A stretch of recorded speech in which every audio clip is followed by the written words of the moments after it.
రేపు శుక్రవారం July 18న release అవుతున్న కొత్త Kannada Telugu bilingual cinema junior. Hero వచ్చేసి మన బళ్ళారి గాలి జనార్దన్ రెడ్డి కుమారుడు కిరీటి, అతని మొదటి సినిమా హీరోగా.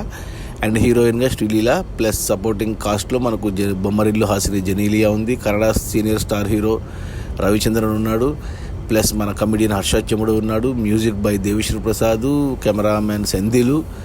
ఇక డైరెక్టర్ కొత్త అతను, కన్నడలో ఒక సినిమా తీశాడంటే అతను రాధాకృష్ణారెడ్డి అనేసి, రెండవ సినిమా అతనికి.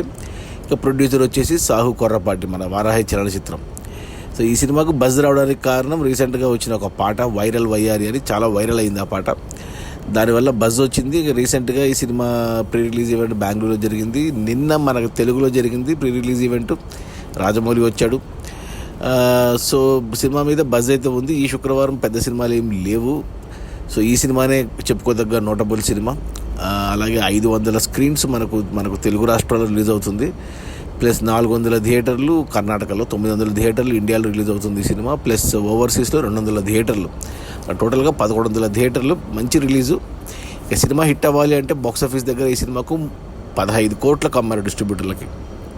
అంటే 30 కోట్లు గ్రాస్ రావాలి తెలుగు కన్నడ కలిపి. అంటే 30 కోట్లు గ్రాస్ వస్తేనే 15 కోట్ల షేర్ వచ్చి సినిమా కమర్షియల్గా హిట్ అవుతుంది. మరి చూడాలి మరి ఏమవుతుందో రేపు. ఎందుకంటే ఈ సినిమాకు విండో ఉండేది మొదటి 3 రోజులు, ఆ తర్వాత 3 రోజులు వర్కింగ్ డేస్, తర్వాత మనకు హరిహర వీరమల్లు ఉంది 24కి. సో మరి చూడాలి మరి ఫస్ట్ సినిమా హీరోకి హిట్ అవుతుందా లేదా అని. ప్రమోషన్స్లో, ఇంటర్వ్యూస్లో బాగానే ఉన్నాడు అబ్బాయి, బాగానే మాట్లాడుతున్నాడు. మెయిన్ అట్రాక్షన్ ఆ పాట వల్లే వైరల్ అయ్యారు. శ్రీలీల మెయిన్ అట్రాక్షన్ ఈ సినిమాకు. మరి సినిమా బాగుంటే హిట్ అవుతుంది, లేదంటే కష్టమే.